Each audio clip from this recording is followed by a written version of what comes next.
cap is something that it's completely eluded us. No. I think we have a general understanding of what a salary cap is, but like the finer points of it and how you can kick the can down the road, but then that can turn into cap hell. Like how did you learn the ins and outs of the salary cap?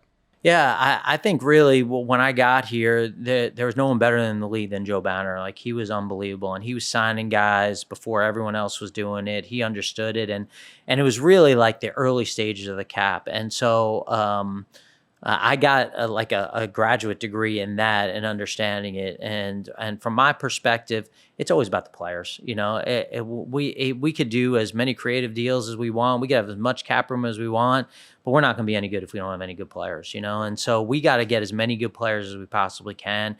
For me, it's not about winning some award for being under the cap or cap management. It's about having really good players and winning a lot of games. And so everything we're doing is in an effort to fit as many good players as we possibly can on every year's team as long as I'm here. Yeah. How creative have you gotten with the cap?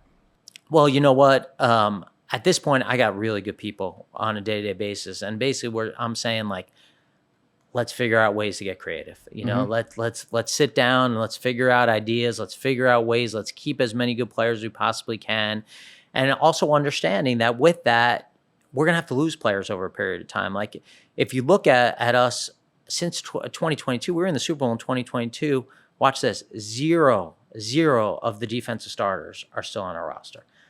That's insane to me. And it's not like they're not playing in the league. We have 0 starters from that 2022 defense on our team, and we're 3 years later. So, there has to be a process where you're still kind of moving on and going forward. And that's the hard part of this. The guys that have done so much for this team, guys that you draft, that you care about as people, and you have to basically say, hey, we got to move on. And it's like, why me? Yeah. Why me? Well, you're keeping all those guys, So I think that's the worst part of the job.